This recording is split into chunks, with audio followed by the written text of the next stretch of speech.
If you want to understand the principle of luck and also wisdom, then you'll need to understand the amount of Jupiter on your hand.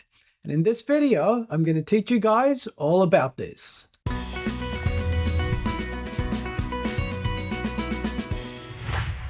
Hey guys, welcome back to Charya Palmistry, where we give you the tools to help you navigate your life.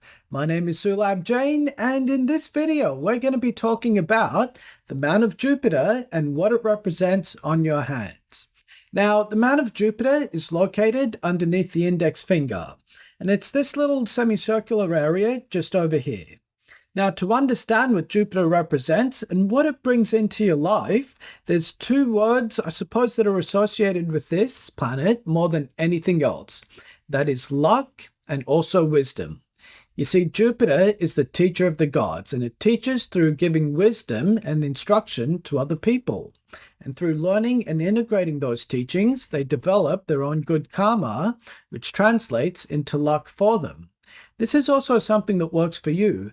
The more you learn, the luckier you're going to get in your life. And so you see, Jupiter is a growth-based planet. It's always expanding wherever it goes, in your birth chart, but also along the lines on your hands too. And for that reason, Jupiter is also associated with ambition and general optimism as well. But what you're going to notice is Jupiter is located in one little corner of your hand. And if you look at the mounts around it, one of these is Mars and the other one is Saturn. Now, this is really important that Jupiter is located in this part of the hand because you see these three planets, they are the ones that are outside the Earth's orbit. And this is important because the planets that are outside the Earth's orbit determine how you interact with the rest of the world. You see, the planets inside the Earth's orbit, Sun, Mercury, and Venus, these all determine how the world interacts with you. And so, for example, if you see a pretty girl, that's Venus, but that's you interacting with someone outside yourself. Mercury is a planet for communication, so you communicate with someone outside of yourself. And the Sun is your self-expression and your confidence. That's what you expressed to someone outside yourself. But the planets that are outside the Earth's orbit, they determine how the world interacts with you. You see, Jupiter is a planet for teachers and also for fathers. And I'll come back and I'll explain what that father point is about in just a little while. But you see, every education that you receive comes from outside towards you. The flow of energy is external to internal in this sense. And Saturn, think of Saturn as discipline and hard work, and what you have to do for the world, but it's what the world transforms you into. That's why it's an introspective planet as well. And Mars is also all about internal confidence, but it's the willpower that comes from outside to achieve something that gets directed inwards. So this is the way I want you to think of Jupiter mixed in with these two other outside the Earth orbit planets. And so it's very significant that it's placed in this part of the hand.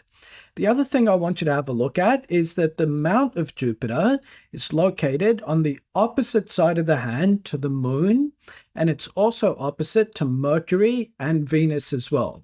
This is really important. So let's start with Venus here. In Vedic mythology, there are two teacher gods. There's Venus and Jupiter. Jupiter teaches the gods and Venus teaches the asuras, which sometimes gets mistranslated into demons. But they're both actually friends with each other. They both learn from the same guru. And I think it's the son of Jupiter that married the daughter of Venus, or there's some other side mythology like that that comes out of the Mahabharata. In either case, the reason these two are at opposite ends of the palm is because what they teach are very opposite things. You see, Jupiter teaches you the collective wisdom of every human being who's come before you. Your teacher, your teacher's teacher, their teacher, and so on. It's part of a long extended lineage from when all our ancestors were in Africa and we first learned how to use fire. But what Venus teaches you is something very different. Venus teaches you about the world.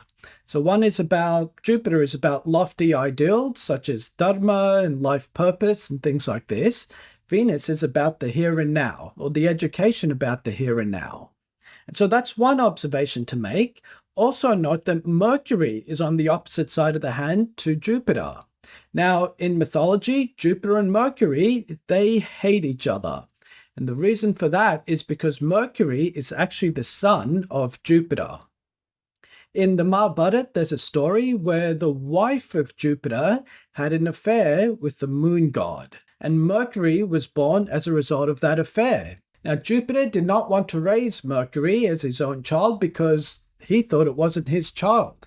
But all the gods intervened and they gave him a very philosophical and elaborate argument as to why he should. So Jupiter reluctantly raised Mercury, and Mercury always resented him for it. So read between the lines on this, okay? Jupiter represents the collective wisdom of all the teachers and all the people that came before you. Whereas what Mercury represents is more street smarts. Mercury-based people are people who can think outside the box and figure stuff out on their own. They don't need teachers to instruct them. So what they do is they take some of the wisdom that's taught to them, but they add to that body of knowledge. See, Jupiter doesn't add to a body of knowledge, just expands the existing body of knowledge. If you think of your time when you were back in the classroom, you'll notice that there were two types of brilliant students. There were some kids who did all their homework, learned everything their teacher taught them. They were Jupiterians. But then there were some kids who could just figure stuff out on their own. And they'd study the night before the exam and they'd do as well as everyone else. And those are Mercury-based people. They're both thinkers. They can both expand knowledge, but they do it in very different ways, and actually opposite ways. That's why it's important that Mercury and Jupiter are on opposite ends of the hands. But then the other thing to look at here is that the moon is on the opposite side of the hand to Jupiter as well. Now, the moon represents your subconscious mind. This is everything that's happened to you in the past, but that you've kept sort of in a repository in the side of your brain somewhere. Whereas Jupiter is all the knowledge from the past. So the moon is your collective lived experience, which translates into your emotions, whereas Jupiter is collective knowledge that may or may not have been taught to you. And so one becomes very emotional, the other becomes extremely rational. That's why the two of these are opposites as well. That's also why it was only the moon that could really father Mercury, and why Jupiter couldn't do that. So that's the general geography of the hand here and why Jupiter is placed where it is on the hand. Now let's have a look at some important lines on this mount. So the most important line that I look for actually is known as the ring of Jupiter. And in fact, in all of my professional readings that I do for people, this is the first line that I actually look for to see if somebody's a spiritual person. Because if somebody does have the ring of Jupiter, they're genuinely interested in things like psychology, spirituality, and also figuring out how the mind works. And this used to be a very, very rare symbol once upon a time. In fact, as recently as only 20 or 30 years ago, I was seeing this symbol on maybe 1 in 100 people. But nowadays, as people are becoming more spiritual, I'm seeing this line all the time. And so if somebody does have the ring of Jupiter on their hand, they're basically a very spiritual person, and that's the foundation of who they are as an individual. But you're also going to notice that there are these vertical lines that come up off the lifeline. And these are generally known as lines of good luck. Remember I was saying before that Jupiter represents wisdom, which then translates into good luck? Each point that you get these vertical lines coming off your lifeline, that's a lucky period in your life where you go through a major learning period and then you grow as a result of that. You can generally tell how lucky someone is by the number of lines they've got rising upwards from here. Then the other important line on the Mount of Jupiter is a line for the father. And that needs a little bit of explaining. Because in Vedic astrology, your father isn't associated with Jupiter at all. It's associated with the sun. And this is one place where Vedic palmistry differs from Vedic astrology. So we should probably go to a different culture altogether to figure out why the father is associated with Jupiter and not the sun. So let's talk about the Romans. In Roman mythology, Jupiter was the king of the gods. He was the alpha male, the equivalent of Indra in Vedic mythology. That's why the Romans associated the planet Jupiter with the god Jupiter, because wherever Jupiter went, it created good things. Whereas in the Indian system, the sun was associated with Vishnu, who is the alpha god. And just as the sun is the most prominent and most dominant planet in our solar system, so even though Jupiter brought good things, Jupiter was assigned the role of being the teacher to Surya, or the sun. So the relationship here, from an Indian context, isn't so much about father and child, it's about teacher and student. And when you're born, it's supposed to be your father who becomes the first teacher that you have in this world. It's your dad that teaches you to brush your teeth, to go to bed on time, to eat your vegetables, and all that fun stuff. Your dad is your first teacher. That's why he's the first Jupiterian that you're going to meet in this world. By the way, your mother is the first moon that you're going to have. That's why mothers are so strongly correlated with emotions. But we'll come back and talk about the Mount of the Moon in a different video.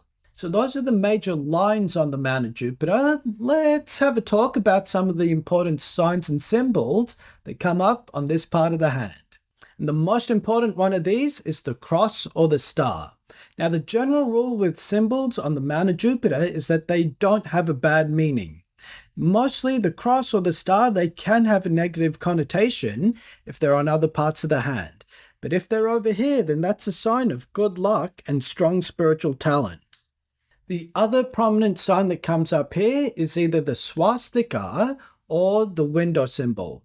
And the two are so similar in their geometry that it's easy to get them confused, but they have a very similar meaning anyway. See, the swastika gives you a strong spiritual intelligence, whereas the window gives you self-improvement, which involves spirituality and religion. So it's really like saying tomato and tomato between the window and the swastika. So that's my take on the Mount of Jupiter and why it's so important. If you guys want to learn more about the ring of Jupiter, click on this video over here. Or if you want to learn about the window symbol, click on this video here. Thanks a lot, guys.